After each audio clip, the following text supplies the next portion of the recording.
还我！小姑娘，你们寨主呢？我啊，你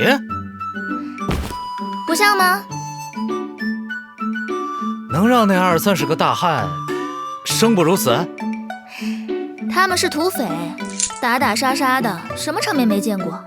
能让他们生不如死的，只有读书。这倒也是啊。那他们为什么不咔嚓了你？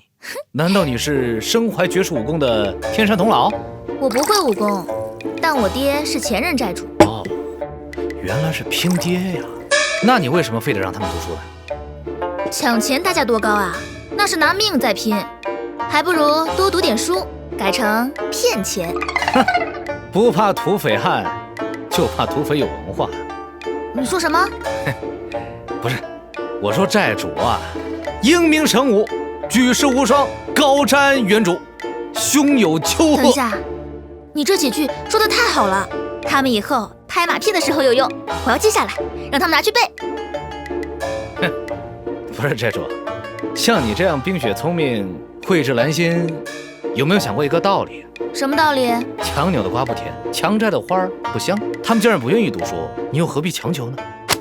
哎，白小凡，你不要把本寨主对你的宽容当成你不要脸的资本。冷静，让我说完。其实呢，赚钱有很多方法，关键是要利用自身优势，物尽其用，人尽其才。欢迎光临。快点，快点！好。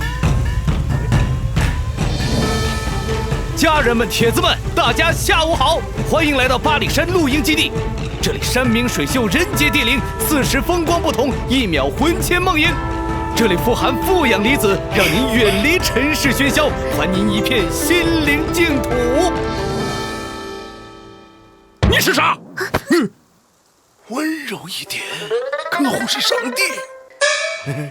你吃啥？我要这个。好嘞。